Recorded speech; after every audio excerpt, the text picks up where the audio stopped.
हाँ जी, अपना नैक्सट अज का जोड़ा लैक्चर है, अज का टॉपिक जोड़ा है वह है स्पोर्ट्स इंजरी के नाल रिलेटेड। अज आप पढ़ांगे कि स्पोर्ट्स इंजरी ने जी उन्होंने किस तरीके कैटागराइज कर सकते हैं, किहड़ियां टाइप्स ने उन्होंने, क्वेश्चन ने जोड़े किमें किमें पूछे जा सकते हैं। पहला क्वेश्चन तो बिल्कुल बेसिक ही है कि स्पोर्ट्स इंजरीज ने जी हैगियां की ने, तो सानू सारा नहीं पता कि जो कोई भी असी गेम खेड रहे हैं, कोई भी खेड रहे हैं, तो उस खेडन के दौरान कई बार बाय चांस किसी टकराउन नाल जां किसी टोया का जिक्र ग्राउंड वो पैर टेकन नाल बहुत सारिया साडी बॉडी के जी स्ट्रक्चर ने उन्होंने कई बार कोई प्रॉब्लम आ जाती है, तो साडी बॉडी के टैंपरेरी भी हो सकती है तो परमानेंट भी हो सकती है। कई बार तो जी प्रॉब्लम उस समय के लिए आती है जी कि साडी फंक्शनिंग इफेक्ट करती है, उन्होंने असीं की कह दिंदे आ इंजरी। तो क्योंकि सानू स्पोर्ट्स खेडते हुए आती है, कोई भी खेड रहे हो वो खेडन के टाइम आती है, तो करके असीं उहदे नाल की जोड़ दिंदे आ स्पोर्ट्स, इस करके असीं इहनूं की कह दिंदे आ स्पोर्ट्स इंजरी। ਹੁਣ स्पोर्ट्स इंजरी है जी ये बहुत ब्रॉड टॉपिक है, असीं सिंपली ये नहीं कह सकते कि स्पोर्ट्स इंजरी इस तरह की है या स्पोर्ट्स इंजरी इस तरह की है। तो स्पोर्ट्स इंजरी ਦੀਆਂ बेसिकली फस्ट ਦੇ ਵਿੱਚ ਅਸੀਂ टाइप्स नहीं देखांगे, पहला देखांगे कि स्पोर्ट्स इंजरी ਨੂੰ ਅਸੀਂ क्लासीफाई किवें करना। तो स्पोर्ट्स इंजरी ਨੂੰ क्लासीफाई करने ਲਈ ਅਸੀਂ ਤਿੰਨ ਚੀਜ਼ਾਂ ਦਾ सहारा ਲੈਂਦੇ ਹਾਂ। ਸਭ ਤੋਂ ਪਹਿਲਾਂ ਦੇਖਦੇ ਹਾਂ कि टाइप ਕਿਹੜੀ ਹੈ इंजरी ਦੀ, कि इंजरी है जी वो किस किस्म की है। दूसरा जो असी आधार लेने वो लेने कि इंजरी है जी वो किस तरह के टिशूज़ से हुई है, on the basis of tissues, कि साढ़े शरीर के सूँ पता दो तरह के टिशू पाए जाते हैं, वो अगे देखते हैं कि टिशूआं के आधार पर कि किहड़े टिशू के सट्ट लगी है वो आधार पर असीं वंड कर सकते हैं। तीसरी वंड है जी वो हैगी समय के आधार पर, इंजरी है जी वो नवीं ताज़ी हुई है तो या फिर साडी इंजरी है जी वो पुरानी है। जेकर असीं साडी PSCB की गल करिए, साडियां किताबां दे विच सिर्फ इन्हां दोनों का जिक्र है, तीजी का जिक्र नहीं है। जेकर असीं अपने सिलेबस तो देखना है जां किताबां के पॉइंट ऑफ व्यू तो देखना है, तो साडे कोले आह दो तरह की इंजरियां ने जिहड़ियां दित्तियां होईयां ने। एक साडे कोल हैगा टाइप ऑफ इंजरी, एक दूसरा साडे कोल हैगा on the basis of structure of tissues, कि साडे टिशूज़ का स्ट्रक्चर की है, साडे टिशूज़ बने किवें होए ने। पहलियां जिहड़ियां इंजरीज़ ने, जेकर असीं इंजरी की टाइप देखनी होवे कि इंजरी होई किस तरीके दे नाल है, तो इंजरी है जी on the basis of type तीन तरह नाल हो सकती है। डायरैक्ट हो सकती है, इनडायरैक्ट हो सकती है, तो या फिर स्ट्रैस इंजरी हो सकती है। डायरैक्ट इंजरी मतलब फिर उसी पंजाबी च कह दें प्रत्यक्ष सट लगनी, कोई चीज़ मेरे आके डायरैक्ट सीधी बांह पर बजती है तो मैंने वो दिखाई भी दे रही है, तो वह कंटैक्ट है जो डायरैक्टली है मेरे नाल, है ना। तो जो कोई भी सट है जी थोड़ी डायरैक्ट लगूगी, मैं हत्थ दे भार डिग्या, मेरी उंगली थले बजी सी, उंगली टुट गई, तो ये डायरैक्ट इंजरी होगी। इनडायरैक्ट की है जिन्हों असीं अपर तक सट्टां कह दिंदे आ, ये भी कह सकते हैं कि जिहड़ियां सट्टां सानूं नहीं दिखदियां जां साडे अंदरूनी जिहड़ियां सट्टां लगदियां ने, जिन्हों असीं गुज्जियां सट्टां कहने आ, तां होर की ने इनडायरैक्ट इंजरी। इहनूं असीं ये भी डिफाइन कर सकते हैं कि जदों साडे सट्ट लगदी है तो पॉइंट ऑफ प्रैशर साडा कोई होर है, मान लो मैं बांह के उपर डिग गया, मेरा हत्थ है जिहड़ा नीचे लग्या, हत्थ नूं मेरे कुछ नहीं होया, जां तां मेरी जिहड़ी कूणी सी ये जोड़ निकल गया, तो जां फिर मेरा मोढे का जोड़ निकल गया। हत्थ मेरा की लग्या सी, नीचे हत्थ लग्या सी। जे तां डायरैक्ट इंजरी हुंदी फिर मेरे सट्ट कित्थे लगनी सी, हत्थ दे उपर लगनी सी, पर हुण हत्थ थल्ले वज्जिया, सट्ट किसी होर पॉइंट के उपर लगी है ना, जानी कि पॉइंट ऑफ प्रैशर कोई होर सीगा ते पॉइंट जिहड़ा इफैक्ट होया वो कोई होर होया। इहनूं असीं की बोलदे आ इनडायरैक्ट इंजरी। स्ट्रैस इंजरी हुंदी है, एक स्ट्रैस इंजरी किहड़ी है जिहनूं असीं कहने आ दबाਅ के कारण होण वाली, जदों असीं किसी भी बॉडी के ऑर्गन नूं लोड़ तो वध वरतते हैं, लोड़ तो वध यूज़ करते हैं, तो वो कारण स्ट्रैस इंजरी हो जाती है। फॉर एग्जाम्पल साढ़े सारे के छिन पेन होनी शुरू हो जाती है जो असीं सड़क पर रनिंग करते हैं या बास्केटबॉल खेडते हैं, कोई भी हार्ड सरफेस असीं यूज़ करते हैं। जो हार्ड सरफेस यूज़ करने नाल की हुंदा, साडे जिहड़ी लत्तां दी नीचे वाली बोन है, असीं ने पढ़ी सी जिहड़ी टीबिया ते फीबुला बोन ने, स्पैशली जिहड़ी टीबिया बोन है वो टीबिया बोन दे विच पेन रहन लग जाता है, कारण कि वो लगातार काहदे विच आ रही है, स्ट्रैस दे विच आ रही है लगातार। तो लगातार जिहड़ी अंग नूं असीं यूज़ करते हैं, लगातार लोड़ तो वध यूज़ करते हैं, रिकवरी के लिए टाइम नहीं दिंदे, इस तरह की इंजरी नूं असीं की कह दिंदे आ स्ट्रैस इंजरी। तो ये तीन तरह दी इंजरियां ने जिन्हों असीं क्लासीफाई कर सकते हैं कि सट्ट लगण का रीजन की है, कारण की है, टाइप की है। हुण दूसरी चीज़ साडा जिहड़ा शरीर है बेसिकली ये दो तरह के टिशू इत्थे मन्नांगे। पहला असीं ने पढ़िया सीगा जदों एनाटॉमी पढ़ी सी कि टिशू ने जिहड़े वो ਚਾਰ ਤਰ੍ਹਾਂ ਦੇ ਨੇ ਟਿਸ਼ੂ। ਕਿਹੜੇ ਕਿਹੜੇ ਸੀਗੇ ਸਾਡੇ ਕੋਲ? ਐਪੀਥੀਲੀਅਲ ਟਿਸ਼ੂ ਸੀਗਾ, ਕਨੈਕਟਿਵ ਟਿਸ਼ੂ ਸੀਗਾ, ਨਰਵਸ ਟਿਸ਼ੂ ਸੀਗਾ, ਤੇ ਇੱਕ ਹੈਗਾ ਸੀਗਾ ਸਾਡੇ ਕੋਲੇ ਮਸਕੂਲਰ ਟਿਸ਼ੂ। ਚਾਰ ਤਰ੍ਹਾਂ ਦੇ ਟਿਸ਼ੂ ਸੀ, ਪਰ ਇੱਥੇ ਅਸੀਂ ਦੋ ਤਰ੍ਹਾਂ ਦੇ ਟਿਸ਼ੂ ਲੈ ਕੇ ਚੱਲਾਂਗੇ। ਇੱਕ ਸਾਡੇ ਕੋਲ ਹੈਗੇ ਸੌਫਟ, ਜਿਹਨੂੰ ਅਸੀਂ ਨਰਮ ਤੰਤੂ ਕਹਿੰਦੇ ਆ। ਦੂਸਰੇ ਸਾਡੇ ਕੋਲੇ ਹੈਗੇ ਨੇ ਹਾਰਡ ਟਿਸ਼ੂਸ, ਜਿਹਨੂੰ ਅਸੀਂ ਸਖਤ ਤੰਤੂ ਕਹਿੰਦੇ ਆ। ਤਾਂ ਸਾਡੇ ਕੋਲੇ ਇੱਕ ਨਰਮ ਤੰਤੂ ਨੇ ਤੇ ਇੱਕ ਕਿਹੜੇ ਨੇ ਸਾਡੇ ਕੋਲੇ ਸਖਤ ਤੰਤੂ ਨੇ। ਤਾਂ ਹੁਣ ਜੇਕਰ ਇਹਨਾਂ ਦੋਨਾਂ ਦੇ ਉੱਪਰ ਇੰਜਰੀ ਆਉਂਦੀ ਹੈ ਤਾਂ ਅਸੀਂ ਕੀ ਕਹਿ ਸਕਦੇ ਹਾਂ ਕਿ ਇਹ ਕਿਹੜੀ ਇੰਜਰੀ ਹੈ ਜਿਹੜੀ ਟਿਸ਼ੂਸ ਨੂੰ ਹੋਈ ਹੈ ਸਾਡੇ ਨੂੰ। ਤਾਂ ਹੁਣ ਜੇਕਰ ਸਾਨੂੰ ਕੋਈ ਇਹ ਪੁੱਛ ਲਵੇ ਕਿ ਸਾਡੇ ਸਰੀਰ ਦੇ ਵਿੱਚ ਟਿਸ਼ੂ ਹੈ ਜਿਹੜੇ ਸੱਟ ਦੇ ਆਧਾਰ ਤੇ ਵਰਗੀਕਰਨ ਲਈ ਕਿੰਨੀ ਤਰ੍ਹਾਂ ਦੇ ਨੇ, ਜੇ ਵਰਗੀਕਰਨ ਸੱਟ ਦੇ ਆਧਾਰ ਤੇ ਕਰਨਾ ਤਾਂ ਨਰਮ ਤੇ ਸਖਤ ਨੇ ਸਾਡੇ ਕੋਲ। ਹੁਣ ਅੱਗੇ ਨਰਮ ਟਿਸ਼ੂਆਂ ਦੇ ਵਿੱਚ ਕਿਹੜੀ ਕਿਹੜੀ ਸੱਟ ਲੱਗ ਸਕਦੀ ਹੈ ਤੇ ਜਿਹੜੇ ਹਾਰਡ ਟਿਸ਼ੂਸ ਨੇ ਉਹਨਾਂ ਦੇ ਵਿੱਚ ਕਿਹੜੀ ਕਿਹੜੀ ਸੱਟ ਲੱਗ ਸਕਦੀ ਹੈ। ਪਹਿਲਾਂ ਅਸੀਂ ਦੇਖਦੇ ਹਾਂ ਕਿ ਸਾਡੇ ਕੋਲੇ ਨਰਮ ਤੰਤੂ ਕਿਹੜੇ ਕਿਹੜੇ ਨੇ, ਸੌਫਟ ਤੰਤੂ ਕਿਹੜੇ ਕਿਹੜੇ ਨੇ, ਉਹਨਾਂ ਦੇ ਵਿੱਚ ਕਿਸ ਤਰ੍ਹਾਂ ਦੀ ਜਿਹੜੀ ਪ੍ਰੋਬਲਮ ਹੈ ਉਹ ਆ ਸਕਦੀ ਹੈ। ਸਭ ਤੋਂ ਪਹਿਲੀ ਜਿਹੜੀ ਸਾਡੇ ਕੋਲੇ ਸੱਟ ਆਉਂਦੀ ਹੈ ਉਹ ਹੈਗੀ ਹੈ ਸਪਰੇਨ। ਸਪਰੇਨ ਨੂੰ ਅਸੀਂ ਪੰਜਾਬੀ ਦੇ ਵਿੱਚ ਕੀ ਨਾਮ ਦਿੰਦੇ ਆ? ਮੋਚ। ਸਪਰੇਨ ਨੂੰ ਅਸੀਂ ਪੰਜਾਬੀ ਦੇ ਵਿੱਚ ਕੀ ਕਹਿੰਦੇ ਆ? ਮੋਚ।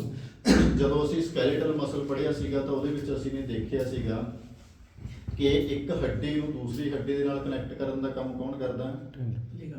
ਲੀਗਾਮੈਂਟ। ਇੱਕ ਹੱਡੀ ਦੂਸਰੀ ਹੱਡੀ ਦੇ ਨਾਲ ਕਾਹਦੇ ਨਾਲ ਜੁੜਦੀ ਹੈ? ਲੀਗਾਮੈਂਟ ਦੇ ਨਾਲ ਜੁੜਦੀ ਹੈ। ਹੁਣ ਜਦੋਂ ਉਸ ਲੀਗਾਮੈਂਟ ਦੇ ਵਿੱਚ ਕੋਈ ਦਿੱਕਤ ਆ ਜਾਵੇ ਸਾਡੀ ਸੱਟ ਲੱਗਣ ਦੇ ਕਾਰਨ, ਤਾਂ ਉਹਨੂੰ ਅਸੀਂ ਕੀ ਕਹਾਂਗੇ? ਮੋਚ। ਯਾਨੀ ਕਿ ਮੋਚ ਕਾਹਦੀ ਸੱਟ ਹੈ? ਸਾਡੀ ਲੀਗਾਮੈਂਟ ਦੀ ਸੱਟ ਹੈ। ਹੁਣ ਜਿਹੜੀ ਮੋਚ ਹੈ ਸਾਡੀ, ਇਹਦੀ ਫਰਦਰ ਹੈ ਜਿਹੜੀਆਂ ਤਿੰਨ ਟਾਈਪਸ ਨੇ ਮੋਚ ਦੀਆਂ। ਮੋਚ ਤਿੰਨ ਤਰ੍ਹਾਂ ਦੀ ਹੁੰਦੀ ਹੈ। ਇੱਕ ਨਾਰਮਲ ਸਪਰੇਨ ਹੁੰਦੀ ਹੈ। ਨਾਰਮਲ ਸਪਰੇਨ ਦੇ ਵਿੱਚ ਕੀ ਹੁੰਦਾ ਕਿ ਤੁਹਾਡੇ ਜਿਹੜੇ ਤੰਤੂ ਨੇ ਉਹ ਥੋੜੇ ਬਹੁਤ ਖਿੱਚੇ ਜਾਂਦੇ ਨੇ, ਹਲਕੇ ਫੁਲਕੇ ਹਲਕਾ ਫੁਲਕਾ ਜਿਹਾ ਖਿਚਾਅ ਆਉਂਦਾ ਉਹਦੇ 'ਚ। ਦੂਸਰੀ ਹੁੰਦੀ ਹੈ ਮਾਈਲਡ ਸਪਰੇਨ। ਮਾਈਲਡ ਸਪਰੇਨ ਦੇ ਵਿੱਚ ਕੀ ਹੁੰਦਾ ਹੈ, ਯਾਨੀ ਕਿ ਦੂਜੀ ਡਿਗਰੀ ਦੀ ਸਪਰੇਨ ਕਹਿ ਸਕਦੇ ਹਾਂ। First degree sprain, second degree sprain and third degree sprain ਹੈ ਨਾ। ਪਹਿਲੀ ਦੇ ਵਿੱਚ ਨਾਰਮਲ ਹਲਕਾ ਜਿਹਾ ਖਿਚਾਅ ਆਉਂਦਾ, ਜਲਦੀ ਠੀਕ ਹੋ ਜਾਂਦਾ। ਸੈਕੰਡ ਦੇ ਵਿੱਚ ਕੀ ਹੁੰਦਾ, ਜਦੋਂ ਸੈਕੰਡ ਡਿਗਰੀ ਸਾਨੂੰ ਹੁੰਦੀ ਹੈ ਤਾਂ ਉਹਦੇ ਵਿੱਚ ਥੋੜੇ ਬਹੁਤ ਇੱਕ ਅੱਧਾ ਤੰਤੂ ਹੈ ਜਿਹੜਾ ਉਹ ਟੁੱਟਦਾ, ਬਾਹਲੇ ਜ਼ਿਆਦਾ ਤੰਤੂ ਨਹੀਂ ਟੁੱਟਦੇ, ਖਿਚਾਅ ਯਾਨੀ ਕਿ ਥੋੜਾ ਜਿਹਾ ਵੱਧ ਗਿਆ। ਥਰਡ ਹੁੰਦੀ ਹੈ ਸਾਡੇ ਕੋਲੇ ਸੀਵੀਅਰ ਸਪਰੇਨ। ਸੀਵੀਅਰ ਸਪਰੇਨ ਹੈ ਜਿਹੜੀ ਇਹ ਸਭ ਤੋਂ ਗੰਭੀਰ ਮੰਨੀ ਜਾਂਦੀ ਹੈ। ਗੰਭੀਰ ਇਹਨੂੰ ਮੋਚ ਵੀ ਕਹਿ ਸਕਦੇ ਹਾਂ ਅਸੀਂ। ਗੰਭੀਰ ਮੋਚ ਦੇ ਵਿੱਚ ਕੀ ਹੁੰਦਾ ਕਿ ਸਾਡੇ ਲੀਗਾਮੈਂਟ ਦੇ ਬਹੁਤ ਸਾਰੀਆਂ ਫਾਈਬਰ ਨੇ ਜਿਹੜੀਆਂ ਉਹ ਕੀ ਹੋ ਜਾਂਦੀਆਂ ਨੇ? ਟੁੱਟ ਜਾਂਦੀਆਂ ਨੇ। ਹੁਣ ਕੱਲੀ ਸਪਰੇਨ ਹੈ ਜਿਹੜੀ ਇਹ ਕਿੰਨੀ ਤਰ੍ਹਾਂ ਦੀ ਹੈ? ਤਿੰਨ ਤਰ੍ਹਾਂ ਦੀ ਹੈ। ਨਾਰਮਲ ਸਪਰੇਨ ਹੁੰਦੀ ਹੈ, ਉਸ ਤੋਂ ਬਾਅਦ ਮਾਈਲਡ ਸਪਰੇਨ ਹੁੰਦੀ ਹੈ, ਉਸ ਤੋਂ ਬਾਅਦ ਸੀਵੀਅਰ ਸਪਰੇਨ ਹੈ। ਨਾਰਮਲ ਦੇ ਵਿੱਚ ਹਲਕਾ ਫੁਲਕਾ ਖਿਚਾਅ ਹੈ, ਕੋਈ ਬਾਹਲੀ ਜ਼ਿਆਦਾ ਸੱਟ ਨਹੀਂ ਹੈਗੀ। ਮਾਈਲਡ ਜਿਹੜੀ ਵਿਚਕਾਰ ਦੀ ਹੈ ਜਾਂ ਸੈਕੰਡ ਡਿਗਰੀ ਦੀ ਹੈ, ਉਹਦੇ ਵਿੱਚ ਜਿਹੜੇ ਤੰਤੂ ਨੇ ਉਹਨਾਂ ਦਾ ਖਿਚਾਅ ਵੱਧ ਜਾਂਦਾ ਤੇ ਕਈ ਵਾਰੀ ਇੱਕ ਅੱਧਾ ਤੰਤੂ ਹੈ ਜਿਹੜਾ ਉਹ ਟੁੱਟ ਵੀ ਜਾਂਦਾ। ਪਰ ਜਿਹੜੀ ਸਭ ਤੋਂ ਗੰਭੀਰ ਹੈ ਜਿਹਨੂੰ ਅਸੀਂ ਸੀਵੀਅਰ ਕਹਿੰਦੇ ਆ, ਸੀਵੀਅਰ ਸਪਰੇਨ ਦੇ ਵਿੱਚ ਕੀ ਹੁੰਦਾ ਹੈ, ਤੁਹਾਡੇ ਜਿਹੜੇ ਤੰਤੂ ਨੇ ਜੋੜਨ ਵਾਲੇ ਦੋ ਹੱਡੀਆਂ ਨੂੰ, ਉਹ ਤੰਤੂਆਂ ਦੇ ਵਿੱਚ ਕੀ ਹੈ? ਟੁੱਟ ਪੈ ਜਾਂਦੀ ਹੈ, ਉਹ ਟੁੱਟ ਜਾਂਦੇ ਨੇ, ਟੀਅਰ ਹੋ ਜਾਂਦੇ ਨੇ। ਇਸ ਤਰ੍ਹਾਂ ਦੀ ਸਪਰੇਨ ਨੂੰ ਕੀ ਕਹਿੰਦੇ ਅਸੀਂ? ਸੀਵੀਅਰ ਸਪਰੇਨ ਜਾਂ ਥਰਡ ਡਿਗਰੀ ਸਪਰੇਨ। ਨੈਕਸਟ ਸਾਡੇ ਕੋਲ ਆ ਜਾਂਦੀ ਹੈ ਜੀ ਸਟ੍ਰੇਨ। ਇਹ ਵੀ ਜਦੋਂ ਆਪਾਂ ਸਕੈਲੇਟਲ ਸਿਸਟਮ ਪੜ੍ਹਿਆ ਸੀ ਅਸੀਂ ਨੇ ਦੇਖਿਆ ਸੀਗਾ ਕਿ ਹੱਡੀ ਨੂੰ ਮਸਲ ਦੇ ਨਾਲ ਕੌਣ ਕਨੈਕਟ ਕਰ ਰਿਹਾ ਹੈ? ਟੈਂਡਨ। ਤਾਂ ਹੱਡੀ ਨੂੰ ਮਸਲ ਨਾਲ ਕਨੈਕਟ ਕਰਨ ਦਾ ਕੰਮ ਟੈਂਡਨ ਕਰਦੀ ਹੈ। ਤਾਂ ਇਹਦੇ 'ਚ ਆਪਾਂ ਨੇ ਸੌਖਾ ਯਾਦ ਰੱਖਣ ਲਈ ਇੱਕ ਤਰੀਕਾ ਵਰਤਿਆ ਸੀ ਕਿ ਇਹਦੇ ਵਿੱਚ ਵੀ ਟੀ ਵਰਤੀ ਜਾਂਦੀ ਹੈ ਤੇ ਟੈਂਡਨ ਦੇ ਵਿੱਚ ਵੀ ਟੀ ਵਰਤੀ ਜਾਂਦੀ ਹੈ। ਤਾਂ ਸਟ੍ਰੇਨ ਕਾਹਦੀ ਇੰਜਰੀ ਹੈ? ਟੈਂਡਨ ਦੀ। ਪੰਜਾਬੀ 'ਚ ਅਸੀਂ ਇਹਨੂੰ ਕੀ ਕਹਿੰਦੇ ਆ? ਖਿਚਾਅ। ਤਾਂ ਜਦੋਂ ਜਿੱਥੋਂ ਸਾਡਾ ਮਸਲ ਹੈ ਜਿਹੜਾ ਸਾਡੀ ਹੱਡੀ ਦੇ ਨਾਲ ਜੁੜ ਰਿਹਾ ਹੈ, ਉਸ ਪੁਆਇੰਟ ਦੇ ਉੱਪਰ ਕਈ ਵਾਰ ਜ਼ਿਆਦਾ ਜ਼ੋਰ ਲਗਾਉਣ ਕਾਰਨ ਵੀ ਆ ਸਕਦਾ ਹੈ ਨਾ। ਜਦੋਂ ਜ਼ਿਆਦਾ ਇੱਕੋਦਮ ਅਸੀਂ ਜ਼ਿਆਦਾ ਜ਼ੋਰ ਮਾਰ ਦਿੰਦੇ ਹਾਂ, ਉਹਦੇ ਕਾਰਨ ਜਿਹੜੀ ਸਾਡੀ ਟੈਂਡਨ ਹੈ, ਟੈਂਡਨ ਦੇ ਵਿੱਚ ਖਿਚਾਅ ਆ ਜਾਂਦਾ ਹੈ। ਇਸ ਤਰ੍ਹਾਂ ਦੀ ਇੰਜਰੀ ਨੂੰ ਅਸੀਂ ਕੀ ਕਹਿ ਦਿੰਦੇ ਹਾਂ? ਪੰਜਾਬੀ 'ਚ ਖਿਚਾਅ ਕਹਿ ਦਿੰਦੇ ਹਾਂ, ਇੰਗਲਿਸ਼ ਦੇ ਵਿੱਚ ਇਹਦਾ ਨਾਮ ਕੀ ਹੈ? ਸਟ੍ਰੇਨ। ਇਹ ਮੋਸਟਲੀ ਕਨਫਿਊਜ਼ ਕਰ ਦਿੰਦੇ ਨੇ ਕਈ ਵਾਰ। ਤਾਂ ਇਹਨੂੰ ਯਾਦ ਰੱਖਣ ਦੇ ਲਈ ਜਿਹੜੀ ਇਹ ਸੌਖਾ ਤਰੀਕਾ ਹੈ ਕਿ ਜਿੱਥੇ ਟੀ ਵਰਡ ਆ ਗਿਆ ਇਸ ਤਰ੍ਹਾਂ ਦੇ ਸ਼ਬਦ ਦੇ ਵਿੱਚ, ਉਹਦਾ ਮਤਲਬ ਟੈਂਡਨ ਦੇ ਨਾਲ ਸੰਬੰਧਿਤ ਹੈ। ਜਿੱਥੇ ਟੀ ਨਹੀਂ ਆਇਆ ਉਹ ਲੀਗਾਮੈਂਟ ਦੇ ਨਾਲ ਸੰਬੰਧਿਤ ਹੈ। ਨੈਕਸਟ ਸਾਡੇ ਕੋਲ ਆ ਜਾਂਦੀ ਹੈ ਜੀ ਕੰਟਿਊਸ਼ਨ। ਕੰਟਿਊਸ਼ਨ ਜਿਹੜੀ ਇੰਜਰੀ ਹੈਗੀ ਆ, ਕੰਟਿਊਸ਼ਨ ਹੈਗੀ ਹੈ ਸਾਡੀ ਜਿਹੜੀ ਉੱਪਰਲੀ ਸਕਿਨ ਦੇ ਉੱਪਰ ਹੋਣ ਵਾਲੀ ਇੰਜਰੀ ਹੈ। ਕਈ ਵਾਰ ਤੁਸੀਂ ਦੇਖਿਆ ਹੋਊਗਾ ਕਿ ਅਸੀਂ ਦਰਵਾਜ਼ਾ ਬੰਦ ਕਰ ਰਹੇ ਹਾਂ, ਦਰਵਾਜ਼ਾ ਬੰਦ ਕਰਦੇ ਵਿੱਚ ਹੱਥ ਆ ਗਿਆ, ਮਾੜਾ ਮੋਟਾ ਪੁਆਇੰਟ ਵਿੱਚ ਆ ਜਾਂਦਾ ਤਾਂ ਸਾਡੇ ਖੂਨ ਇਕੱਠਾ ਹੋ ਜਾਂਦਾ ਉੱਥੇ। ਤਾਂ ਜਿੱਥੇ ਵੀ ਸਾਡੀ ਸਕਿਨ ਦੇ ਵਿੱਚ ਖੂਨ ਇਕੱਠਾ ਹੋ ਰਿਹਾ ਹੈ, ਉਸ ਇੰਜਰੀ ਨੂੰ ਅਸੀਂ ਕੀ ਕਹਿੰਦੇ ਹਾਂ? ਕੰਟਿਊਸ਼ਨ। ਤੇ ਜਾਂ ਫਿਰ ਪੰਜਾਬੀ 'ਚ ਉਹਨੂੰ ਕੀ ਕਹਾਂਗੇ? ਖੂਨ ਇਕੱਠਾ ਹੋਣਾ। ਕੰਟਿਊਸ਼ਨ ਵੀ ਕਿਹੜੀ ਸੱਟ ਹੈ? ਉਹ ਹੈਗੀ ਹੈ ਸਾਡੀ ਨਰਮ ਤੰਤੂਆਂ ਦੀ ਸੱਟ। ਸਾਡੀ ਉੱਪਰਲੀ ਸਕਿਨ ਦੀ ਲੇਅਰ ਹੈ ਜਿਹੜੀ ਐਪੀਡਰਮਸ, ਉਹਦੇ 'ਚ ਖੂਨ ਇਕੱਠਾ ਹੋ ਜਾਂਦਾ ਜਦੋਂ, ਉਹਨੂੰ ਅਸੀਂ ਕੀ ਕਹਿੰਦੇ ਹਾਂ? ਕੰਟਿਊਸ਼ਨ। ਅਬਰੈਸ਼ਨ। ਅਬਰੈਸ਼ਨ ਦੇ ਵਿੱਚ ਕੀ ਹੁੰਦਾ ਹੈ ਕਿ ਕਈ ਵਾਰ ਕੀ ਹੁੰਦਾ ਤੁਸੀਂ ਡਿੱਗਦੇ ਹੋ ਜਾਂ ਸਲਾਈਡ ਮਾਰ ਰਹੇ ਹੋ ਫੁੱਟਬਾਲ ਖੇਡਦੇ ਤਾਂ ਸਾਡੇ ਕੀ ਹੈ ਰਗੜ ਲੱਗ ਜਾਂਦੀ ਹੈ, ਬਹੁਤ ਸਾਰੀਆਂ ਝਰੀਟਾਂ ਵੱਜ ਜਾਂਦੀਆਂ ਨੇ ਸਕਿਨ ਦੇ ਉੱਪਰ। ਤਾਂ ਝਰੀਟਾਂ ਵੱਜਣ ਦੇ ਨਾਲ ਜਿਹੜੀ ਸਾਡੀ ਸੇਮ ਐਪੀਡਰਮਸ ਸਕਿਨ ਹੈ ਉਹ ਸਕਿਨ ਦੇ ਉੱਪਰ ਚੀਰਾ ਪੈ ਜਾਂਦਾ ਕਾਫੀ ਸਾਰਾ, ਇੱਕ ਥਾਂ ਤੋਂ ਨਹੀਂ ਹੁੰਦਾ ਕਾਫੀ ਸਾਰੀਆਂ ਤੋਂ ਹੁੰਦਾ। ਜਿਵੇਂ ਰਗੜ ਅਸੀਂ ਸਾਰਿਆਂ ਨੇ ਓਬਵੀਅਸਲੀ ਦੇਖੀ ਹੋਊਗੀ ਹੈ ਨਾ ਕਿ ਰਗੜ ਕਿਵੇਂ ਲੱਗਦੀ ਆ। ਤਾਂ ਰਗੜ ਦਾ ਬਸ ਇੰਗਲਿਸ਼ ਦਾ ਨਾਮ ਕੀ ਹੈ ਅਬਰੈਸ਼ਨ। ਜਦੋਂ ਸਾਡੇ ਕਾਫੀ ਸਾਰੀਆਂ ਝਰੀਟਾਂ ਵੱਜ ਜਾਂਦੀਆਂ ਨੇ, ਤੁਸੀਂ ਮੋਟਰਸਾਈਕਲ ਤੇ ਜਾ ਰਹੇ ਹੋ, ਮੋਟਰਸਾਈਕਲ ਸਕਿਪ ਕਰਦਾ ਤਾਂ ਉਹਦੇ ਡਿੱਗਣ ਦੇ ਕਾਰਨ ਵੀ ਸਾਡਾ ਤਿਲਕਦਾ ਜਾਂਦਾ ਤਾਂ ਸਾਡੇ ਕੀ ਲੱਗ ਸਕਦੀਆਂ ਨੇ ਰਗੜਾਂ ਜਾਂ ਝਰੀਟਾਂ ਲੱਗ ਸਕਦੀਆਂ ਨੇ। ਇਨਸੀਜ਼ਨ ਹੁੰਦਾ ਚੀਰਾ ਲੱਗਣਾ। ਜਦੋਂ ਕੋਈ ਵੀ ਤਿੱਖੀ ਚੀਜ਼, ਚੀਰਾ ਵੀ ਆਪਾਂ ਨੂੰ ਪਤਾ ਜਦੋਂ ਨਾ ਡਾਕਟਰ ਕੋਈ ਚੀਰਾ ਦਿੰਦਾ ਸਾਨੂੰ। ਇਨਸੀਜ਼ਨ ਦਾ ਮਤਲਬ ਜਦੋਂ ਕਿਸੇ ਕਾਰਨ ਕਰਕੇ ਕਿਸੇ ਤਿੱਖੇ ਆਬਜੈਕਟ ਦੇ ਨਾਲ ਸਾਡੀ ਚਮੜੀ ਹੈ ਜਿਹੜੀ ਉਹ ਉੱਪਰੋਂ ਕੱਟੀ ਜਾਂਦੀ ਹੈ। ਤਾਂ ਜਿਹੜੀ ਚਮੜੀ ਹੈ ਸਾਡੀ ਦੋ ਤਹਿਾਂ ਹੁੰਦੀਆਂ ਨੇ ਇਹਦੀਆਂ ਉੱਪਰਲੀਆਂ, ਇੱਕ ਐਪੀਡਰਮਸ ਹੁੰਦੀ ਹੈ, ਇੱਕ ਡਰਮਸ ਹੁੰਦੀ ਹੈ। ਤਾਂ ਜੇਕਰ ਇਹ ਦੋਨੇ ਲੇਅਰਸ ਨੇ ਜਿਹੜੀਆਂ ਉਹ ਪਾਟ ਜਾਂਦੀਆਂ ਨੇ ਤਾਂ ਉਹਨੂੰ ਅਸੀਂ ਕਾਹਦਾ ਨਾਮ ਦਿੰਦੇ ਹਾਂ ਇਨਸੀਜ਼ਨ ਦਾ, ਤੇ ਜਾਂ ਫਿਰ ਪੰਜਾਬੀ 'ਚ ਅਸੀਂ ਕੀ ਕਹਿੰਦੇ ਹਾਂ ਚੀਰਾ ਲੱਗਣਾ। ਨੈਕਸਟ ਸਾਡੇ ਕੋਲ ਹੈਗੀ ਹੈ ਲੈਕਰੇਸ਼ਨ। ਲੈਕਰੇਸ਼ਨ ਦੇ ਵਿੱਚ ਕੀ ਹੈ, ਇਹ ਵੀ ਹੈਗੀ ਕੰਡੀਸ਼ਨ ਚੀਰੇ ਵਰਗੀ ਹੈ, ਪਰ ਇਹਦੇ 'ਚ ਕੀ ਹੁੰਦਾ ਕਿ ਜਿਹੜੇ ਸਾਡੇ ਚੀਰਾ ਲੱਗਦਾ ਉਹ ਕਿਸੇ ਸ਼ਾਰਪ ਆਬਜੈਕਟ ਦੇ ਨਾਲ ਨਹੀਂ ਲੱਗਦਾ। ਮੰਨ ਲਓ ਮੇਰੇ ਹਾਕੀ ਵੱਜੀ, ਇੱਥੇ ਹਾਕੀ ਲੱਗਣ ਦੇ ਨਾਲ ਉੱਪਰੋਂ ਮੇਰੀ ਸਕਿਨ ਪਾਟ ਗਈ, ਤਾਂ ਤਿੱਖੇ ਆਬਜੈਕਟ ਦੇ ਨਾਲ ਮੇਰੇ ਜਿਹੜਾ ਉਹ ਸੱਟ ਨਹੀਂ ਲੱਗੀ ਹੈਗੀ। ਕਿਹਦੇ ਨਾਲ ਲੱਗੀ ਹੈ, ਆਬਜੈਕਟ ਮੋਟਾ ਹੀ ਸੀਗਾ ਪਰ ਫਿਰ ਵੀ ਮੇਰੀ ਸਕਿਨ ਸੀ ਜਿਹੜੀ ਉਹ ਪਾਟ ਗਈ। ਕੋਈ ਬੇਸਬਾਲ ਖੇਡ ਰਿਹਾ, ਕਿਸੇ ਦੇ ਬਾਲ ਵੱਜੀ ਹੈ ਨਾ, ਤਾਂ ਸ਼ਾਰਪ ਆਬਜੈਕਟ ਨਾਲ ਜਿੱਥੇ ਹੋਊਗਾ ਉਹਨੂੰ ਇਨਸੀਜ਼ਨ ਬੋਲਾਂਗੇ। ਜੇਕਰ ਸ਼ਾਰਪ ਆਬਜੈਕਟ ਦੇ ਨਾਲ ਨਹੀਂ ਹੋਇਆ ਤਾਂ ਉਹਨੂੰ ਲੈਕਰੇਸ਼ਨ ਬੋਲਾਂਗੇ। ਉਸ ਤੋਂ ਬਾਅਦ ਸਾਡੇ ਕੋਲ ਆ ਜਾਂਦਾ ਪੰਕਚਰ ਬਾਉਂਡ। ਪੰਕਚਰ ਦੇ ਵਿੱਚ ਕੀ ਹੈ, ਜਿਵੇਂ ਸਾਡੇ ਸਕੂਟਰ ਦਾ ਟਾਇਰ ਹੈ, ਮੋਟਰਸਾਈਕਲ ਦਾ ਟਾਇਰ ਹੈ, ਉਹਦੇ 'ਚ ਕੋਈ ਤਿੱਖੀ ਚੀਜ਼ ਵੱਜੀ, ਕੋਈ ਮੇਕ ਵੱਜ ਜਾਂਦੀ ਹੈ ਤਾਂ ਉਹਦੇ ਨਾਲ ਕੀ ਹੈ ਪੈਂਚਰ ਹੋ ਜਾਂਦਾ ਉਸ ਦੇ ਵਿੱਚ। ਤਾਂ ਸੇਮ ਕਈ ਵਾਰੀ ਉਸ ਤਰ੍ਹਾਂ ਦਾ ਰਾਊਂਡ ਆਬਜੈਕਟ ਜੇਕਰ ਸਾਡੇ ਬੋਡੀ ਦੇ ਵਿੱਚ ਵੱਜਦਾ, ਮੰਨ ਲਓ ਜੈਵਲਿਨ ਆ ਰਹੀ ਸੀ ਮੇਰੇ ਤੇ, ਜੈਵਲਿਨ ਵੱਜ ਕੇ ਨਿਕਲ ਗਈ, ਤਾਂ ਉਹ ਵੀ ਕੀ ਹੈ ਇੱਕ ਤਰ੍ਹਾਂ ਦਾ ਪੰਕਚਰ ਬਾਉਂਡ, ਯਾਨੀ ਕਿ ਜਿਹੜਾ ਸਾਡੀ ਸਕਿਨ ਦੇ ਵਿੱਚ ਪੰਚਰ ਕਰਦਾ ਉਹਨੂੰ ਅਸੀਂ ਕੀ ਕਹਿੰਦੇ ਹਾਂ ਪੰਕਚਰ ਬਾਉਂਡ। ਹੁਣ ਇੰਨੀ ਕੁ ਚੀਜ਼ ਹੈ। ਪਹਿਲੀ ਗੱਲ ਤਾਂ ਇਹਨਾਂ 'ਚੋਂ ਕੋਈ ਵੀ ਇੰਜਰੀ ਦੇ ਕੇ ਪੁੱਛਿਆ ਜਾ ਸਕਦਾ ਕਿ ਇਹ ਸਖਤ ਨਰਮ ਤੰਤੂਆਂ ਦੀ ਹੈ ਕਿ ਜਾਂ ਫਿਰ ਸਖਤ ਤੰਤੂਆਂ ਦੀ ਹੈ। ਸਾਰੀਆਂ 'ਚੋਂ ਕੋਈ ਵੀ ਦੇ ਕੇ ਪੁੱਛਿਆ ਜਾ ਸਕਦਾ, ਜਾਂ ਉੱਤੇ ਪੁੱਛਿਆ ਜਾ ਸਕਦਾ ਕਿ ਹੇਠ ਲਿਖਿਆਂ 'ਚੋਂ, ਇਹਨਾਂ ਤੋਂ ਹੇਠ ਲਿਖਿਆਂ ਦੇ ਵਿੱਚੋਂ ਨਰਮ ਤੰਤੂਆਂ ਦੀ ਸੱਟ ਕਿਹੜੀ, ਇਹਨਾਂ 'ਚੋਂ ਕੋਈ ਵੀ ਇੱਕ ਸਾਨੂੰ ਦਿੱਤੀ ਜਾ ਸਕਦੀ ਹੈ। ਉਸ ਤੋਂ ਬਾਅਦ ਸਪਰੇਨ ਹੈ, ਜਿਹੜੀ ਸਪਰੇਨ ਪੁੱਛਿਆ ਜਾ ਸਕਦਾ ਕਾਹਦੀ ਸੱਟ ਹੈ, ਲੀਗਾਮੈਂਟ ਦੀ ਸੱਟ ਹੈ। ਸਟ੍ਰੇਨ ਸਾਨੂੰ ਪੁੱਛਿਆ ਜਾ ਸਕਦਾ ਹੈ ਕਿਹੜੀ ਸੱਟ ਹੈ, ਟੈਂਡਨ ਦੀ ਸੱਟ ਹੈ। ਸਪਰੇਨ ਦੀ ਡਿਗਰੀ ਸਾਨੂੰ ਪੁੱਛੀ ਜਾ ਸਕਦੀ ਹੈ, ਸਪਰੇਨ ਦੀ first degree, second degree, third degree. ਤਾਂ ਥਰਡ ਡਿਗਰੀ ਜਿਹੜੀ ਉਹੀ ਪੁੱਛੀ ਜਾ ਸਕਦੀ ਹੈ ਕਿਉਂਕਿ ਥਰਡ ਡਿਗਰੀ ਦੇ ਵਿੱਚ ਕੀ ਹੈ ਸਾਡੇ ਲੀਗਾਮੈਂਟ ਦੇ ਜਿਹੜੇ ਫਾਈਬਰ ਨੇ ਉਹ ਕੀ ਹੋ ਜਾਂਦੇ ਨੇ, ਟੁੱਟ ਜਾਂਦੇ ਨੇ। ਤਾਂ ਥਰਡ ਡਿਗਰੀ ਜ਼ਿਆਦਾ ਪੁੱਛੀ ਜਾਂਦੀ ਹੈ। ਤਾਂ ਕਈ ਵਾਰ ਕੀ ਹੁੰਦਾ ਸਾਨੂੰ ਪਤਾ ਕਿ ਸਪਰੇਨ ਕੀ ਹੈ, ਪਰ ਉੱਥੇ ਕੁਐਸਚਨ 'ਚ ਸਾਨੂੰ ਅਗਲੇ ਨੇ ਇਹ ਪੁੱਛ ਲਿਆ ਕਿ ਸੀਵੀਅਰ ਸਪਰੇਨ ਕੀ ਹੁੰਦੀ ਹੈ ਨਾ, ਤਾਂ ਕਈ ਵਾਰ ਉੱਥੇ ਅਸੀਂ ਕਨਫਿਊਜ਼ ਹੋ ਸਕਦੇ ਹਾਂ। ਤਾਂ ਉਹ ਕਨਫਿਊਜ਼ਨ ਤੋਂ ਬਚਣ ਲਈ ਇਹਦਾ ਸਿੱਧਾ ਉੱਤਰ ਕੀ ਹੈ ਕਿ ਜਦੋਂ ਸਾਡੀਆਂ ਜਿਹੜੀਆਂ ਫਾਈਬਰਾਂ ਨੇ ਲੀਗਾਮੈਂਟ ਵਾਲੀਆਂ ਉਹ ਟੁੱਟ ਜਾਣ, ਉਹਨੂੰ ਅਸੀਂ ਕੀ ਬੋਲਾਂਗੇ ਸਪਰੇਨ। ਸਟ੍ਰੇਨ ਜੇ ਟੈਂਡਨ ਖਿੱਚੀ ਜਾਵੇ ਤਾਂ ਸਿੰਪਲ ਉਹਨੂੰ ਅਸੀਂ ਕੀ ਕਹਿ ਦਾਂਗੇ ਸਟ੍ਰੇਨ। ਟੈਂਡਨ ਸਾਡੀ ਸਭ ਤੋਂ ਸਟਰੋਂਗ ਟੈਂਡਨ ਕਿਹੜੀ ਸੀ ਆਪਾਂ ਨੇ ਪੜ੍ਹੀ ਸੀ, ਗਿੱਟੀ ਹੋਈ ਜੀ, ਕੀ ਨਾਮ ਸੀ ਇਹਦਾ, ਐਕਿਲੀਸ ਟੈਂਡਨ। ਆਪਾਂ ਨੇ ਏਡੀ ਵੱਡੀ ਸਟੋਰੀ ਪੜ੍ਹੀ ਸੀ ਐਕਿਲੀਸ ਟੈਂਡਨ, ਆਪਾਂ ਉਹਦੀ ਉਮਰ ਵਾਲੀ ਗੱਲ ਕੀਤੀ ਸੀ ਨਾ ਉਹਦੀ ਕਿਤਾਬ ਵਾਲੀ। ਤਾਂ ਇਹਨੂੰ ਅਸੀਂ ਕੀ ਕਹਿੰਦੇ ਆ ਐਕਿਲੀਸ ਟੈਂਡਨ। ਇਹਦੇ 'ਚ ਬਸ ਉਹ ਹੈਗਾ ਨਾ, ਇਹਦੇ 'ਚੋਂ ਇਹ ਇਸ ਤਰ੍ਹਾਂ ਦੇ ਤੁਹਾਨੂੰ ਕੁਐਸਚਨ ਨੇ ਜਿਹੜੇ ਉਹ ਪੁੱਛੇ ਜਾ ਸਕਦੇ ਨੇ। ਲੀਗਾਮੈਂਟ ਕਿਹੜਾ ਸੀ ਸਭ ਤੋਂ ਸਟਰੋਂਗ ਸਾਡੀ ਬੋਡੀ ਦਾ, ਲਿਖਿਆ ਸੀ ਆਪਾਂ ਨੇ ਲੀਗਾਮੈਂਟ ਸਭ ਤੋਂ ਸਟਰੋਂਗ ਜਿਹੜਾ ਸੀ, ਲੀਗਾਮੈਂਟ ਹੈਗਾ ਸੀ ਇਲੀਓਫੀਮਰਲ, ਜਿਹੜਾ ਸਾਡਾ ਇੱਕ ਸਾਈਡ ਤੇ ਹੁੰਦਾ ਚੂਲੇ ਕੋਲ। ਇਲੀਓਫੀਮਰਲ ਸਭ ਤੋਂ ਤਕੜਾ ਸਾਡਾ ਲੀਗਾਮੈਂਟ ਹੈ, ਸਭ ਤੋਂ ਤਕੜੀ ਇਲੀਓ, ILIO, ਇਲੀਓ FEMOR, ਇਲੀਓਫੀਮਰਲ। ਇਲੀਓਫੀਮਰਲ ਸਭ ਤੋਂ ਤਕੜਾ ਲੀਗਾਮੈਂਟ ਹੈ ਸਾਡਾ, ਤੇ ਸਭ ਤੋਂ ਤਕੜੀ ਟੈਂਡਨ ਹੈ ਜਿਹੜੀ ਉਹ ਕਿਹੜੀ ਹੈ ਸਾਡੀ ਐਕਿਲੀਸ ਟੈਂਡਨ, ਜਿਹੜੀ ਸਾਡੀ ਅੱਡੀ ਤੇ ਪਾਈ ਜਾਂਦੀ ਹੈ ਐਕਿਲੀਸ। ਤੁਸੀਂ ਨੇ ਜੇ ਟਰੋਏ ਫਿਲਮ ਦੇਖੀ ਹੋਵੇ, ਟਰੋਏ ਫਿਲਮ ਦੇ ਵਿੱਚ ਬ੍ਰੈਡ ਪਿਟ ਦਾ ਨਾਮ ਕੀ ਹੁੰਦਾ, ਉਹ ਟੈਂਡਨ ਦਾ ਨਾਮ ਹੀ ਐਕਿਲੀਸ, ਉਹਦੇ ਨਾਮ ਤੋਂ ਹੀ ਟੈਂਡਨ ਦਾ ਨਾਮ ਪਿਆ ਹੋਇਆ। ਟਰੋਏ ਮੂਵੀ ਬ੍ਰੈਡ ਪਿਟ ਦੀ ਹੈ। ਇਹ ਤੋਂ ਬਾਅਦ ਅਗਲੀ ਚੀਜ਼ ਸਾਡੇ ਕੋਲ ਆ ਜਾਂਦੀ ਹੈ ਹਾਰਟ ਟਿਸ਼ੂ। ਤਾਂ ਸਾਡੇ ਸਰੀਰ ਦੇ ਵਿੱਚ ਜੇ ਬੇਸਿਕਲੀ ਕੈਟਾਗਰਾਈਜ਼ ਕਰਨਾ ਹੋਵੇ ਤੰਤੂ, ਇੱਕ ਨਰਮ ਤੰਤੂ ਨੇ, ਇੱਕ ਸਖਤ ਤੰਤੂ ਨੇ। ਨਰਮ ਤੰਤੂ ਦਾ ਸਾਡਾ ਸਾਰਾ ਕੁਝ ਹੋ ਗਿਆ, ਤੇ ਸਖਤ ਤੰਤੂ ਕਿਹੜੇ ਹੋਣਗੇ ਸਾਡੇ, ਸਖਤ ਤੰਤੂ ਸਾਡੇ ਹੈਗੇ ਨੇ ਸਾਡੀਆਂ ਹੱਡੀਆਂ। ਤਾਂ ਸਖਤ ਤੰਤੂ ਸਾਡੇ ਸਰੀਰ 'ਚ ਇੱਕੋ ਤਰ੍ਹਾਂ ਦੇ ਪਾਏ ਜਾਂਦੇ ਨੇ ਜਿਹਨੂੰ ਅਸੀਂ ਕੀ ਕਹਿੰਦੇ ਹਾਂ ਸਾਡੀਆਂ ਹੱਡੀਆਂ। ਤਾਂ ਹੁਣ ਹੱਡੀਆਂ ਦੇ ਵਿੱਚ ਇੰਜਰੀ ਦੋ ਤਰੀਕੇ ਨਾਲ ਆ ਸਕਦੀ ਹੈ, ਇੱਕ ਹੱਡੀ ਉੱਤਰ ਸਕਦੀ ਹੈ ਤੇ ਇੱਕ ਹੱਡੀ ਟੁੱਟ ਸਕਦੀ ਹੈ। ਹੱਡੀਆਂ ਦੇ ਵਿੱਚ ਇੰਜਰੀ ਹੈ ਜਿਹੜੀ ਦੋ ਤਰੀਕੇ ਨਾਲ ਹੋ ਸਕਦੀ ਹੈ, ਇੱਕ ਹੱਡੀ ਦਾ ਉਤਰਨਾ ਤੇ ਦੂਸਰਾ ਹੱਡੀ ਦਾ ਟੁੱਟਣਾ। ਹੁਣ ਹੱਡੀ ਉਤਰੂਗੀ ਕਿਵੇਂ, ਉਹਨੂੰ ਅਸੀਂ ਬੋਲਾਂਗੇ ਡਿਸਲੋਕੇਸ਼ਨ। ਹੱਡੀਆਂ ਅਸੀਂ ਨੇ ਬੇਸਿਕਲੀ ਹੁਣ ਪੜ੍ਹਿਆ ਕਿ ਹੱਡੀ ਕਾਹਦੀ ਬਣੀ ਹੋਈ ਆ, ਹੱਡੀ ਜੁੜੀਆਂ ਕਾਹਦੇ ਨਾਲ ਹੁੰਦੀਆਂ, ਲੀਗਾਮੈਂਟ ਦੇ ਨਾਲ। ਕਈ ਵਾਰੀ ਲੀਗਾਮੈਂਟ ਨੇ ਜਿਹੜੇ ਉਹ ਲੂਜ਼ ਹੋ ਸਕਦੇ ਨੇ ਜਾਂ ਲੀਗਾਮੈਂਟ ਬਰੋਕ ਹੋ ਸਕਦੇ ਨੇ। ਜੇਕਰ ਲੀਗਾਮੈਂਟ ਟੁੱਟ ਜਾਂਦੇ ਨੇ ਜਾਂ ਲੀਗਾਮੈਂਟ ਲੂਜ਼ ਹੋ ਜਾਂਦੇ ਨੇ, ਉਸ ਤੋਂ ਬਾਅਦ ਹੱਡੀ ਹੈ ਜਿਹੜੀ ਉਹ ਆਪਣੀ ਜਗ੍ਹਾ ਛੱਡ ਕੇ ਕਿਤੇ ਹੋਰ ਚਲੀ ਜਾਂਦੀ ਹੈ। ਹੱਡੀ ਦਾ ਉਤਰਨਾ ਬੇਸਿਕਲੀ ਕੀ ਹੈ, ਦੇਖੋ ਇੱਥੇ ਕੀ ਲਿਖਿਆ ਹੋਇਆ ਹੈ, ਡਿਸਲੋਕੇਸ਼ਨ। ਲੋਕੇਸ਼ਨ ਦਾ ਮਤਲਬ ਉਹ ਆਪਣੀ ਅਸਲੀ ਜਗ੍ਹਾ ਤੇ ਹੈਗੀ ਸੀ, ਅਸੀਂ ਉਹਦੇ ਅੱਗੇ 3 ਅੱਖਰ ਲਾਤੇ। ਡਿਸ ਮਤਲਬ ਉਹ ਆਪਣੀ ਜਗ੍ਹਾ ਤੋਂ ਕੀ ਹੋ ਗਈ, ਹੱਲ ਗਈ।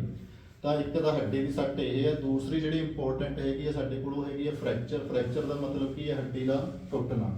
ਜਦੋਂ ਸਾਡੀ ਹੱਡੀ ਦੇ ਵਿੱਚ ਕਿਸੇ ਵੀ ਐਕਸੀਡੈਂਟ ਜਾਂ ਕਿਸੇ ਵੀ ਇਨਸੀਡੈਂਟ ਦੇ ਕਾਰਨ ਕਿਸੇ ਵੀ ਤਰ੍ਹਾਂ ਦੀ ਹਲਕੀ ਫੁਲਕੀ ਤਰੇੜ ਆਉਂਦੀ ਹੈ, ਉਹਨੂੰ ਅਸੀਂ ਕੀ ਕਹਿ ਦਿੰਦੇ ਹਾਂ, ਫ੍ਰੈਕਚਰ ਕਹਿ ਦਿੰਦੇ ਹਾਂ। ਸਭ ਤੋਂ ਪਹਿਲਾ ਜਿਹੜਾ ਫ੍ਰੈਕਚਰ ਹੈ ਉਹ ਹੁੰਦਾ ਸਿੰਪਲ ਫ੍ਰੈਕਚਰ, ਜਿਹਨੂੰ ਪੰਜਾਬੀ ਦੇ ਵਿੱਚ ਅਸੀਂ ਸਾਦੀ ਟੁੱਟ ਕਹਿੰਦੇ ਹਾਂ। ਸਾਦੀ ਟੁੱਟ ਦਾ ਮਤਲਬ ਕੀ ਹੈ ਕਿ ਸਾਡੇ ਕੋਈ ਚੀਜ਼ ਆ ਕਿ ਕੋਈ ਵੀ ਆਬਜੈਕਟ ਵਿੱਚ ਵੱਜਦਾ ਹੈ ਤਾਂ ਆਬਜੈਕਟ ਵੱਜਣ ਦੇ ਨਾਲ ਸਾਡੀ ਹੱਡੀ ਤਾਂ ਟੁੱਟ ਜਾਂਦੀ ਹੈ, ਪਰ ਸਕਿਨ ਤੋਂ ਬਾਹਰ ਨਹੀਂ ਆਉਂਦੀ। ਯਾਨੀ ਕਿ ਸਾਡੀ ਹੱਡੀ ਜਿਹੜੀ ਟੁੱਟੀ ਹੈ, ਟੁੱਟ ਕੇ ਉਹ ਅੰਦਰ ਹੀ ਰਹਿ ਗਈ, ਉਹਨੇ ਕਿਸੇ ਵੀ ਤਰ੍ਹਾਂ ਦਾ ਬਾਹਰ ਦਿਖਾਵਾ ਨਹੀਂ ਕੀਤਾ, ਅੰਦਰ ਹੀ ਟੁੱਟ ਗਈ। ਉਹ ਸਾਡੀ ਕੀ ਹੈ, ਸਿੰਪਲ ਟੁੱਟ ਕਹਿ ਸਕਦੇ ਹਾਂ ਜਾਂ ਪੰਜਾਬੀ 'ਚ ਸਾਦੀ ਟੁੱਟ ਕਹਿ ਸਕਦੇ ਹਾਂ। ਦੂਸਰਾ ਸਾਡੇ ਕੋਲ ਹੁੰਦਾ ਕੰਪਾਊਂਡ ਫ੍ਰੈਕਚਰ, ਇਹਨੂੰ ਅਸੀਂ ਕਹਿੰਦੇ ਹਾਂ ਖੁੱਲੀ ਟੁੱਟ। ਖੁੱਲੀ ਟੁੱਟ ਦਾ ਮਤਲਬ ਕੀ ਹੈ ਕਿ ਜਦੋਂ ਹੱਡੀ ਟੁੱਟਣ ਤੋਂ ਬਾਅਦ ਤੁਹਾਡੀ ਚਮੜੀ ਨੂੰ ਚੀਰ ਕੇ ਬਾਹਰੇ ਆ ਜਾਵੇ, ਉਹਨੂੰ ਅਸੀਂ ਕੀ ਬੋਲਾਂਗੇ, ਖੁੱਲੀ ਟੁੱਟ ਜਾਂ ਫਿਰ ਕੰਪਾਊਂਡ ਫ੍ਰੈਕਚਰ। ਪਹਿਲੇ ਦੇ ਵਿੱਚ ਹੱਡੀ ਟੁੱਟੀ ਸੀ ਪਰ ਬਾਹਰ ਨਹੀਂ ਆਈ, ਦੂਸਰੇ ਦੇ ਵਿੱਚ ਕੀ ਹੋ ਗਿਆ, ਹੱਡੀ ਟੁੱਟਣ ਤੋਂ ਬਾਅਦ ਬਾਹਰ ਆ ਗਈ, ਸਾਨੂੰ ਦੇਖਣ ਲੱਗ ਗਈ ਕਿ ਹੱਡੀ ਟੁੱਟ ਕੇ ਚਮੜੀ ਤੋਂ ਬਾਹਰੇ ਆ ਗਈ ਹੈ। ਤੀਸਰਾ ਸਾਡੇ ਕੋਲ ਹੈਗਾ ਕੰਪਲਿਕੇਟਡ ਫ੍ਰੈਕਚਰ। ਕੰਪਲਿਕੇਟਡ ਫ੍ਰੈਕਚਰ ਕੀ ਹੈ ਕਿ ਸਾਡੀ ਹੱਡੀ ਟੁੱਟ ਗਈ ਕੋਈ ਗੱਲ ਨਹੀਂ, ਪਰ ਹੱਡੀ ਦੇ ਟੁੱਟਣ ਤੋਂ ਬਾਅਦ ਸਾਡੇ ਸਰੀਰ ਦੇ ਅੰਦਰਲੇ ਕਿਸੇ ਵੀ ਅੰਗ ਨੂੰ ਨੁਕਸਾਨ ਨਹੀਂ ਪਹੁੰਚਾਇਆ। ਪਰ ਕੰਪਲਿਕੇਟਡ ਫ੍ਰੈਕਚਰ ਦੇ ਵਿੱਚ ਕੀ ਹੁੰਦਾ ਕਿ ਹੱਡੀ ਟੁੱਟਣ ਤੋਂ ਬਾਅਦ ਸਾਡੇ ਸਰੀਰ ਦੇ ਕਿਸੇ ਅੰਦਰਲੇ ਅੰਗ ਨੂੰ ਵੀ ਨੁਕਸਾਨ ਪਹੁੰਚਾ ਦਿੰਦੀ ਹੈ। ਮੰਨ ਲਓ ਮੇਰੀ ਇੱਕ ਰਿਬਸ ਟੁੱਟ ਗਈ, ਉਹ ਫੇਫੜਿਆਂ ਦੇ ਵਿੱਚ ਧੱਸ ਗਈ। ਮੰਨ ਲਓ ਰਿਬਸ ਟੁੱਟ ਕੇ ਮੇਰੇ ਲੀਵਰ ਦੇ ਵਿੱਚ ਵੜ ਗਈ ਹੈ ਨਾ। ਜਦੋਂ ਮੇਰੇ ਅੰਦਰਲੇ ਨਰਮ ਅੰਗ ਨੇ ਜਿਨ੍ਹਾਂ ਦੀ ਉਹ ਰੱਖਿਆ ਕਰ ਰਹੀਆਂ ਨੇ, ਟੁੱਟਣ ਤੋਂ ਬਾਅਦ ਉਹਨਾਂ ਦੇ ਵਿੱਚ ਹੀ ਧੱਸ ਜਾਣ, ਉਹਨਾਂ ਦਾ ਹੀ ਨੁਕਸਾਨ ਕਰਦੇ ਨੇ। ਇਸ ਤਰ੍ਹਾਂ ਦੀ ਟੁੱਟ ਨੂੰ ਅਸੀਂ ਕੀ ਕਹਿੰਦੇ ਹਾਂ, ਕੰਪਲਿਕੇਟਡ ਫ੍ਰੈਕਚਰ। ਨੈਕਸਟ ਸਾਡੇ ਕੋਲ ਆ ਜਾਂਦਾ green stick fracture. Green stick fracture ਦੇ ਵਿੱਚ ਹੈ ਜਿਹੜਾ ਬੇਸਿਕਲੀ ਗ੍ਰੀਨ ਸਟਿਕ ਦਾ ਮਤਲਬ ਕੀ ਹੈ, ਹਰੀ ਸੋਟੀ। ਹੁਣ ਜਿਵੇਂ ਅਸੀਂ ਛੋਟੇ ਹੁੰਦੇ ਆ ਜਦੋਂ ਦੇਖਿਆ ਹੋਊਗਾ ਕਿ ਸਾਡੇ ਘਰੇ ਜਿਹੜੀਆਂ ਟੋਕਰੇ ਬਣਾਉਂਦੇ ਨੇ ਉਹ ਤੂਤ ਦੀਆਂ ਛੱਡੀਆਂ ਦੇ ਬਣਾਉਂਦੇ ਨੇ। ਕਿਉਂ? ਕਿਉਂਕਿ ਉਹ ਜਿੰਨਾ ਮਰਜ਼ੀ ਮੋੜੀ ਜਾਓ ਉਹ ਟੁੱਟਦੀਆਂ ਨਹੀਂ ਹੈਗੀਆਂ। ਤਾਂ ਸੇਮ ਇੱਥੇ ਗ੍ਰੀਨ ਸਟਿਕ ਦਾ ਮਤਲਬ ਕੀ ਹੈ ਕਿ ਜਿਹੜੇ ਛੋਟੇ ਬੱਚੇ ਹੁੰਦੇ ਨੇ ਉਹਨਾਂ ਦੀਆਂ ਹੱਡੀਆਂ ਨੇ ਜਿਹੜੀਆਂ ਉਹ ਮੈਚਿਓਰ ਨਹੀਂ ਹੋਈਆਂ ਹੁੰਦੀਆਂ। ਤਾਂ ਛੋਟੇ ਬੱਚਿਆਂ ਦੀਆਂ ਹੱਡੀਆਂ ਨੇ ਜਿਹੜੀਆਂ ਉਹ ਮੋਸਟਲੀ ਕਾਰਟੀਲੇਜੀਅਸ ਹੱਡੀਆਂ ਹੁੰਦੀਆਂ ਨੇ, ਬਹੁਤ ਜ਼ਿਆਦਾ ਨਰਮ ਹੁੰਦੀਆਂ ਨੇ। ਹੁਣ ਜਿਵੇਂ ਬੱਚੇ ਡਿੱਗਦੇ ਨੇ ਉਹਨਾਂ ਦੀ ਕੋਈ ਹੱਡੀ ਨਹੀਂ ਟੁੱਟਦੀ, ਪਰ ਉਸੇ ਤਰੀਕੇ ਨਾਲ ਅਸੀਂ ਡਿੱਗ ਜਾਈਏ ਸਾਡੀ ਨਾਲ ਦੀ ਨਾਲ ਹੱਡੀ ਟੁੱਟ ਜਾਂਦੀ ਹੈ। ਕਾਰਨ ਕਿ ਬੱਚਿਆਂ ਦੀਆਂ ਹੱਡੀਆਂ ਮੈਚਿਓਰ ਨਹੀਂ ਹੋਈਆਂ ਤੇ ਸਾਡੀਆਂ ਹੱਡੀਆਂ ਕੀ ਹੋ ਗਈਆਂ, ਮੈਚਿਓਰ ਹੋ ਗਈਆਂ। ਤਾਂ ਬੱਚਿਆਂ ਦੇ ਡਿੱਗਣ ਕਾਰਨ ਜਿਹੜੀ ਉਹਨਾਂ ਦੀ ਹੱਡੀ ਦੇ ਵਿੱਚ ਸੱਟ ਲੱਗੂਗੀ, ਉਹ ਸੱਟ ਨੂੰ ਅਸੀਂ ਕੀ ਬੋਲਾਂਗੇ, ਗ੍ਰੀਨ ਸਟਿਕ। ਤਾਂ ਉਹ ਕੰਪਲੀਟ ਕਦੇ ਵੀ ਉਹਨਾਂ ਦੀ ਬੱਚੇ ਦੀ ਹੱਡੀ ਦੇ ਵਿੱਚ ਪੂਰਾ ਫ੍ਰੈਕਚਰ ਨਹੀਂ ਆ ਸਕਦਾ, ਅਨਲੈਸ ਕਿ ਕੋਈ ਕਿਸੇ ਤਿੱਖੀ ਚੀਜ਼ ਨਾਲ ਕੱਟੀ ਨਾ ਜਾਵੇ ਉਹ। ਨਹੀਂ, ਬੱਚੇ ਜੇ ਡਿੱਗਣਗੇ ਤਾਂ ਉਹਨਾਂ ਦੇ ਵਿੱਚ ਜਿਹੜੀ ਸੱਟ ਲੱਗੂਗੀ ਉਹ ਗ੍ਰੀਨ ਸਟਿਕ ਵਾਲੀ ਹੀ ਲੱਗੂਗੀ। ਕੰਪਲੀਟ ਫ੍ਰੈਕਚਰ ਉਹਨਾਂ ਦੀ ਹੱਡੀ ਦੇ ਵਿੱਚ ਕਦੇ ਵੀ ਨਹੀਂ ਹੋਊਗਾ। ਨੈਕਸਟ ਸਾਡੇ ਕੋਲ ਆ ਜਾਂਦਾ ਜੀ ਸਪਾਈਰਲ। ਤਾਂ ਅਸੀਂ ਸਾਰਿਆਂ ਨੇ ਆਪਣੀਆਂ ਕਾਪੀਆਂ ਦੇਖੀਆਂ ਹੋਣਗੀਆਂ, ਹੋ ਸਕਦਾ ਤੁਹਾਡੇ ਕੋਲ ਵੀ ਕਿਸੇ ਕੋਲ ਸਪਾਈਰਲ ਵਾਲੀ ਕਾਪੀ ਹੋਵੇ। ਜਿਵੇਂ ਇਹ ਬਾਈ ਲਈ ਬੈਠਾ, ਸਪਾਈਰਲ ਵਾਲੀ ਕਾਪੀ ਦਾ ਮਤਲਬ ਕੀ ਹੈ ਕਿ ਉਹ ਗੋਲ ਗੋਲ ਗੋਲ ਘੁੰਮ ਰਿਹਾ। ਜਦੋਂ ਹੱਡੀ ਦਾ ਉੱਪਰਲਾ ਸਿਰਾ ਕਿਸੇ ਹੋਰ ਪਾਸੇ ਚਲਿਆ ਜਾਵੇ, ਨੀਚੇ ਵਾਲਾ ਸਿਰਾ ਕਿਸੇ ਹੋਰ ਪਾਸੇ ਚਲਿਆ ਜਾਵੇ, ਤਾਂ ਇਸ ਤਰ੍ਹਾਂ ਦੇ ਫ੍ਰੈਕਚਰ ਨੂੰ ਅਸੀਂ ਕੀ ਕਹਿੰਦੇ ਹਾਂ, ਸਪਾਈਰਲ ਫ੍ਰੈਕਚਰ। ਜਦੋਂ ਹੱਡੀ ਹੈ ਜਿਹੜੀ ਓਪੋਜਿਟ ਡਾਇਰੈਕਸ਼ਨ ਦੇ ਵਿੱਚ ਘੁੰਮ ਜੇ, ਹੈ ਨਾ, ਸਪਾਈਰਲ ਵਾਂਗੂ ਜਿਵੇਂ ਸਾਡਾ ਸਪਾਈਰਲ ਘੁੰਮ ਰਿਹਾ ਉਸ ਤਰੀਕੇ ਨਾਲ ਸਾਡੀ ਜਿਹੜੀ ਹੱਡੀ ਹੈ ਘੁੰਮ ਜੇ, ਉਹਨੂੰ ਅਸੀਂ ਕੀ ਕਹਿੰਦੇ ਹਾਂ, ਸਪਾਈਰਲ ਫ੍ਰੈਕਚਰ। ਉਸ ਤੋਂ ਬਾਅਦ ਆ ਜਾਂਦਾ ਕਮਿਊਟਡ ਫ੍ਰੈਕਚਰ। ਕਮਿਊਟਡ ਫ੍ਰੈਕਚਰ ਦਾ ਮਤਲਬ ਕੀ ਹੈ, ਮੰਨ ਲਓ ਮੇਰਾ ਹੱਥ ਨੀਚੇ ਪਿਆ, ਉੱਪਰੋਂ ਆ ਕੇ ਪੱਖਾ ਡਿੱਗ ਜੇ ਮੇਰੇ ਹੱਥ ਦੇ ਉੱਪਰ। ਪੱਖਾ ਡਿੱਗਣ ਦੇ ਨਾਲ ਕੀ ਹੈ, ਮੇਰੀ ਹੱਡੀ ਦੇ ਇੱਕ ਦੇ ਬਹੁਤ ਸਾਰੇ ਟੋਟੇ ਹੋ ਜਾਣੇ, 2 ਤੋਂ ਵੱਧ ਟੋਟੇ ਜਿੱਥੇ ਮੇਰੀ ਹੱਡੀ ਦੇ ਹੋ ਗਏ ਤਾਂ ਉਹਨੂੰ ਮੈਂ ਕੀ ਬੋਲੂੰਗਾ, ਕਮਿਊਟਡ ਫ੍ਰੈਕਚਰ। ਤੇ ਜਾਂ ਫਿਰ ਪੰਜਾਬੀ 'ਚ ਕਹੂੰਗਾ ਬਹੁਖੰਡੀ ਟੁੱਟ। ਯਾਨੀ ਕਿ ਮੇਰੀ ਹੱਡੀ ਦੇ ਜਦੋਂ 2 ਤੋਂ ਵੱਧ ਟੁਕੜੇ ਹੋ ਗਏ ਉਹਨੂੰ ਮੈਂ ਕੀ ਕਹੂੰਗਾ, ਕਮਿਊਟਡ ਫ੍ਰੈਕਚਰ ਤੇ ਜਾਂ ਫਿਰ ਬਹੁਖੰਡੀ ਟੁੱਟ। ਨੈਕਸਟ ਸਾਡੇ ਕੋਲ ਆ ਜਾਂਦਾ ਜੀ ਬੁਲਟ। ਬੁਲਟ ਦਾ ਮਤਲਬ ਕਿ ਪਿਸਤੌਲ ਦੇ ਵਿੱਚੋਂ ਗੋਲੀ ਚੱਲੀ ਤੇ ਮੇਰੀ ਹੱਡੀ ਦੇ ਵਿੱਚੋਂ ਡਾਇਰੈਕਟਲੀ ਗਲੀ ਕਰਕੇ ਲੰਘ ਗਈ, ਹੈ ਨਾ। ਇਸ ਫ੍ਰੈਕਚਰ ਨੂੰ ਅਸੀਂ ਕੀ ਬੋਲਾਂਗੇ, ਬੁਲਟ ਫ੍ਰੈਕਚਰ। ਟਰਾਂਸਵਰਸ, ਇੱਕ ਸਿੱਧੀ ਹੱਡੀ ਹੈ ਮੇਰੀ ਇਹ ਖੜੀ, ਜੇਕਰ ਉਹਦੇ ਵਿੱਚ ਬ੍ਰੇਕੇਜ ਹੈ ਜਿਹੜੀ ਉਹ ਇਸ ਤਰੀਕੇ ਨਾਲ ਆ ਜੇ, ਵਿਚਕਾਰੋਂ ਬਿਲਕੁਲ ਐਵੇਂ ਸਿੱਧੀ ਉਤੇੜ ਪੈ ਜੇ ਉਹਦੇ ਵਿੱਚ, ਇਹਨੂੰ ਅਸੀਂ ਕੀ ਕਹਾਂਗੇ, ਟਰਾਂਸਵਰਸ। ਉਸ ਤੋਂ ਬਾਅਦ ਆ ਜਾਂਦਾ ਇੰਪੈਕਟਡ ਫ੍ਰੈਕਚਰ। ਇੰਪੈਕਟਡ ਫ੍ਰੈਕਚਰ ਹੁੰਦਾ ਹੈ ਕਿ ਮੰਨ ਲਓ ਮੇਰੀ ਇਹ ਇੱਕ ਹੱਡੀ ਸੀ, ਹੱਡੀ ਦੇ ਵਿੱਚ ਫ੍ਰੈਕਚਰ ਹੋਣ ਤੋਂ ਬਾਅਦ ਕੀ ਹੋਇਆ, ਇਹ ਆਪਸ ਦੇ ਵਿੱਚ ਹੀ ਧਸ ਗਈ। ਇੰਪੈਕਟਡ ਦਾ ਮਤਲਬ ਕੀ ਹੈ, ਇਹ ਇੱਕ ਹੱਡੀ ਹੈ ਮੇਰੇ ਇੱਧਰਲੀ ਸਾਈਡ ਤੋਂ, ਮੰਨ ਲਓ ਮੈਂ ਥੱਲੇ ਲੱਗਿਆ ਹੋਇਆ ਸੀ, ਉੱਪਰ ਆ ਕੇ ਕੁਝ ਵੱਜਿਆ ਤਾਂ ਹੱਡੀ ਵਿਚਾਲੋਂ ਟੁੱਟ ਕੇ ਕੀ ਹੋ ਗਿਆ, ਆਪਸ ਦੇ ਵਿੱਚ ਹੀ ਵੜ ਗਈ। ਇਸ ਤਰ੍ਹਾਂ ਦੇ ਫ੍ਰੈਕਚਰ ਨੂੰ ਅਸੀਂ ਕੀ ਕਹਿੰਦੇ ਆ, ਇੰਪੈਕਟਡ ਫ੍ਰੈਕਚਰ, ਜਦੋਂ ਹੱਡੀ ਟੁੱਟਣ ਤੋਂ ਬਾਅਦ ਆਪਣੇ ਆਪਸ ਦੇ ਵਿੱਚ ਹੀ ਧਸ ਜਾਂਦੀ ਆ। ਨੈਕਸਟ ਸਾਡੇ ਕੋਲ ਆ ਗਿਆ ਜੀ hairline fracture. Hairline fracture ਨੂੰ ਅਸੀਂ ਸਿੰਪਲ ਤਰੇੜ ਕਹਿ ਦਿੰਦੇ ਆ। ਜਦੋਂ ਸਾਡੀ ਹੱਡੀ ਦੇ ਵਿੱਚ ਕਿਸੇ ਵੀ ਭਾਗ ਦੇ ਵਿੱਚ ਹਲਕੀ ਫੁਲਕੀ ਤਰੇੜ ਪੈ ਜਾਵੇ ਉਹਨੂੰ ਅਸੀਂ ਕਹਿੰਦੇ ਆਂਗੇ hairline fracture. Oblique fracture, oblique ਦਾ ਮਤਲਬ ਹੁੰਦਾ ਟੇਢਾ। ਆਪਾਂ ਸਾਰੇ ਮੋਸਟਲੀ ਯੂਜ਼ ਕਰਦੇ ਹਾਂ, ਕੋਈ ਚੀਜ਼ ਪਾਉਣੀ ਹੋਵੇ ਜਿਵੇਂ D/T ਪਾਉਣਾ ਤਾਂ ਓਬਲੀਕ ਪਾਤਾ, ਤਾਂ ਜਦੋਂ ਮੇਰੀ ਹੱਡੀ ਹੈ ਜਿਹੜੀ ਹੱਡੀ ਦੇ ਵਿੱਚ ਮੇਰੀ ਦੇ ਵਿੱਚ ਟੁੱਟ ਹੈ ਜਿਹੜੀ ਉਹ ਟੇਢੀ ਹੋਵੇ ਉਹਨੂੰ ਅਸੀਂ ਕੀ ਕਹਿ ਦਿੰਦੇ ਆ, ਓਬਲੀਕ ਫ੍ਰੈਕਚਰ। ਤਾਂ ਇਹ ਸਾਡੇ ਹੈਗੇ ਨੇ ਟੋਟਲ ਫ੍ਰੈਕਚਰ। ਫ੍ਰੈਕਚਰ ਕੋਈ ਹਾਰਡ ਐਂਡ ਫਾਸਟ ਨਹੀਂ ਕਿ ਇਹ 5 ਤਰ੍ਹਾਂ ਦੇ ਹੋਣਗੇ, ਇਹ 6 ਤਰ੍ਹਾਂ ਦੇ ਜਾਂ 7 ਤਰ੍ਹਾਂ ਦੇ। ਇਹਨੂੰ ਤੁਸੀਂ ਕਿੰਨੇ ਵੀ ਭਾਗਾਂ ਦੇ ਵਿੱਚ ਵੰਡ ਸਕਦੇ ਹੋ, ਕਿਸੇ ਵੀ ਤਰੀਕੇ ਨਾਲ ਕੈਟਾਗਰਾਈਜ਼ ਕਰ ਸਕਦੇ ਹੋ। ਪਰ ਹੁਣ ਤੱਕ ਜਿੰਨੇ ਕੁ ਫ੍ਰੈਕਚਰ ਜਿਹੜੇ ਹੈਗੇ ਨੇ ਉਹ ਇਹ ਫ੍ਰੈਕਚਰ ਮੰਨੇ ਜਾਂਦੇ ਨੇ ਕਿ ਇਸ ਤਰ੍ਹਾਂ ਦੇ ਫ੍ਰੈਕਚਰ ਹੱਡੀਆਂ ਦੇ ਵਿੱਚ ਹੋ ਜਾਂਦੇ ਨੇ। ਉਸ ਤੋਂ ਬਾਅਦ ਸਾਡੀ ਲਾਸਟ ਟਾਈਪ ਰਹਿ ਜਾਂਦੀ ਹੈ ਕਿ ਇੰਜਰੀਜ਼ ਨੇ ਜਿਹੜੀ ਉਹਨਾਂ ਨੂੰ ਅਸੀਂ ਟਾਈਮ ਦੇ ਆਧਾਰ ਤੇ ਵੀ ਵੰਡ ਸਕਦੇ ਹਾਂ, ਅਕਿਊਟ ਐਂਡ ਕਰੋਨਿਕ। ਅਕਿਊਟ ਦਾ ਮਤਲਬ ਕੀ ਹੈ, ਤਾਜ਼ੀ ਸੱਟ। ਅਕਿਊਟ ਦਾ ਮਤਲਬ ਕੀ ਹੈ, ਤਾਜ਼ੀ ਸੱਟ। ਕਰੋਨਿਕ ਦਾ ਮਤਲਬ ਕੀ ਹੈ, ਪੁਰਾਣੀ। ਜੇਕਰ ਅਸੀਂ ਥੋੜਾ ਜਿਹਾ ਨਾ ਆਪਣੇ ਬਜ਼ੁਰਗਾਂ ਕੋਲ ਬੈਠਦੇ ਹੋਈਏ ਤਾਂ ਸਾਨੂੰ ਆਮ ਸੁਣਨ ਨੂੰ ਮਿਲ ਜਾਂਦਾ ਕਿ ਜਿਹੜੇ ਸਾਡੇ ਬਜ਼ੁਰਗਾਂ ਨੇ ਜੇਲ੍ਹਾਂ ਦੇ ਵਿੱਚ ਡੰਡੇ ਡੁੰਡੇ ਖਾਧੇ ਹੋਏ ਨੇ ਉਹ ਹੁਣ ਵੀ ਕਹਿਣ ਲੱਗ ਜਾਂਦੇ ਨੇ ਕਿ ਜਦੋਂ ਸਿਆਲ ਚੜ੍ਹਦਾ ਉਹਨਾਂ ਦੀਆਂ ਉਹ ਹੱਡੀਆਂ ਹੁਣ ਵੀ ਕੀ ਆ, ਦੁਖਣ ਲੱਗ ਜਾਂਦੀਆਂ ਨੇ। ਤਾਂ ਜਦੋਂ ਤੋਂ ਉਹਨਾਂ ਨੂੰ ਪਹਿਲੀ ਵਾਰ ਲਾ ਲਓ ਕੁੱਟ ਪਈ ਹੋਊਗੀ ਉਸ ਸਮੇਂ ਪਹਿਲੀ ਵਾਰ ਕਿਹੜੀ ਸੱਟ ਹੋਊਗੀ, ਉਹ ਕਰੋਨਿਕ ਸੌਰੀ ਅਕਿਊਟ, ਤਾਜ਼ੀ ਸੱਟ ਹੋਊਗੀ। ਮੇਰੇ ਅੱਜ ਕੋਈ ਸੱਟ ਲੱਗਦੀ ਹੈ, ਮੇਰਾ ਅੱਜ ਪੈਰ ਮੁੱਚ ਗਿਆ ਮੰਨ ਲਓ, ਤਾਂ ਮੇਰੇ ਲਈ ਅੱਜ ਦੇ ਟਾਈਮ ਲਈ ਕੀ ਆ, ਉਹ ਤਾਜ਼ੀ ਸੱਟ ਹੈ। ਪਰ ਹੌਲੀ ਹੌਲੀ ਟਾਈਮ ਪਾ ਕੇ ਮੰਨ ਲਓ ਮੈਂ ਆਪਣੀ ਮੋਚ ਦਾ ਇਲਾਜ ਆ ਜਿਹੜਾ ਉਹ ਨਹੀਂ ਕਰਵਾਉਂਦਾ, ਆਪਦੇ ਘਰੇ ਬੈਠ ਕੇ ਹੀ ਠੀਕ ਹੋ ਜਾਣਾ। ਹੁਣ ਮੋਚ ਦਾ ਮਤਲਬ ਕੀ ਹੈ, ਲੀਗਾਮੈਂਟ ਟੁੱਟੇ ਹੋਏ ਸੀ, ਜੇ ਮੈਂ ਡਾਕਟਰ ਕੋਲ ਨਹੀਂ ਵੀ ਜਾਊਂਗਾ ਤਾਂ ਲੀਗਾਮੈਂਟ ਨੇ ਆਪਣੇ ਆਪ ਨੂੰ ਕੀ ਕਰਨਾ ਹੈ, ਠੀਕ ਕਰਨਾ ਹੀ ਕਰਨਾ। ਹੁਣ ਕਈ ਵਾਰੀ ਜਦੋਂ ਅਸੀਂ ਠੀਕ ਨਹੀਂ ਕਰਾਉਂਦੇ, ਡਾਕਟਰ ਦੇ ਕੋਲ ਨਹੀਂ ਜਾਂਦੇ, ਤਾਂ ਲੀਗਾਮੈਂਟ ਕਈ ਵਾਰੀ ਗਲਤ ਥਾਂ ਤੇ ਜੁੜ ਜਾਂਦਾ। ਤਾਂ ਸਾਡੀ ਹੱਡੀ ਹੈ ਜਿਹੜੀ ਉਹਦੀ ਲੋਕੇਸ਼ਨ ਹੈ ਕਈ ਵਾਰ ਗਲਤ ਹੋ ਜਾਂਦੀ ਹੈ। ਤਾਂ ਜਦੋਂ ਤੁਹਾਡੀ ਹੱਡੀ ਦੀ ਲੋਕੇਸ਼ਨ ਇੱਕ ਵਾਰ ਗਲਤ ਹੋ ਗਈ ਤਾਂ ਜਦੋਂ ਵੀ ਤੁਸੀਂ ਕੋਈ ਹੈਵੀ ਕੰਮ ਤੋਂ ਇਨ ਫਿਊਚਰ ਲਾਓਗੇ ਤਾਂ ਤੁਹਾਡਾ ਸਵੇਰੇ ਉੱਠ ਕੇ ਉਹ ਦਰਦ ਕਰੂਗਾ ਹੀ ਕਰੂਗਾ। ਕਈ ਵਾਰ ਤੁਸੀਂ ਦੇਖਿਆ ਹੋਊਗਾ ਜੇ ਕਿਸੇ ਦੇ ਕਿਸੇ ਅੰਗ ਦੇ ਉੱਪਰ ਸੱਟ ਲੱਗੀ ਹੋਵੇ ਤਾਂ ਜਦੋਂ ਸਾਡਾ ਸਿਆਲ ਆਉਂਦਾ, ਸਿਆਲ ਦੇ ਵਿੱਚ ਜਦੋਂ ਅਸੀਂ ਇੱਕ ਵਾਰ ਸਵੇਰੇ ਉੱਠਦੇ ਹਾਂ ਉਹ ਅੰਗ ਜ਼ਰੂਰ ਦਰਦ ਕਰਦਾ ਜਿਹਦੇ ਉੱਪਰ ਸਾਡੇ ਸੱਟ ਲੱਗੀ ਹੋਵੇ, ਹੈ ਨਾ। ਤਾਂ ਇੱਕ ਟਾਈਮ ਜਦੋਂ ਪਹਿਲੀ ਵਾਰ ਸੱਟ ਲੱਗੀ ਸੀ ਸਾਡੇ, ਉਹ ਕੀ ਸੀਗੀ, ਅਕਿਊਟ ਇੰਜਰੀ, ਤਾਜ਼ੀ ਸੱਟ ਸੀ। ਪਰ ਟਾਈਮ ਪੈ ਕੇ ਟਾਈਮ ਲੰਘਦਾ ਗਿਆ, ਜੇਕਰ ਅਸੀਂ ਉਹਨੂੰ ਸਹੀ ਤਰੀਕੇ ਨਾਲ ਕੇਅਰ ਨਾ ਕੀਤੀ ਉਹਦੀ, ਕਈ ਵਾਰ ਸਭ ਤੋਂ ਜ਼ਿਆਦਾ ਜਿਹੜੀ ਕਰੋਨਿਕ ਹੈ, ਜਿਵੇਂ ਸਾਡੀ ਢੂਹੀ ਦੇ ਵਿੱਚ ਪ੍ਰੋਬਲਮ ਆ ਜਾਂਦੀ ਹੈ, ਸਾਡੀ ਵਰਟੀਬ੍ਰੇ ਕਾਲਮ ਹੈ ਜਿਹੜੀ ਉਹਦੇ ਵਿੱਚ ਕੋਈ ਪ੍ਰੋਬਲਮ ਆ ਜਾਂਦੀ ਹੈ, ਤਾਂ ਕਈ ਵਾਰ ਅਸੀਂ ਉਹਨੂੰ ਅਣਗਹਿਲੀ ਕਰ ਜਾਂਦੇ ਹਾਂ, ਉਹਦੇ 'ਤੇ ਧਿਆਨ ਨਹੀਂ ਦਿੰਦੇ।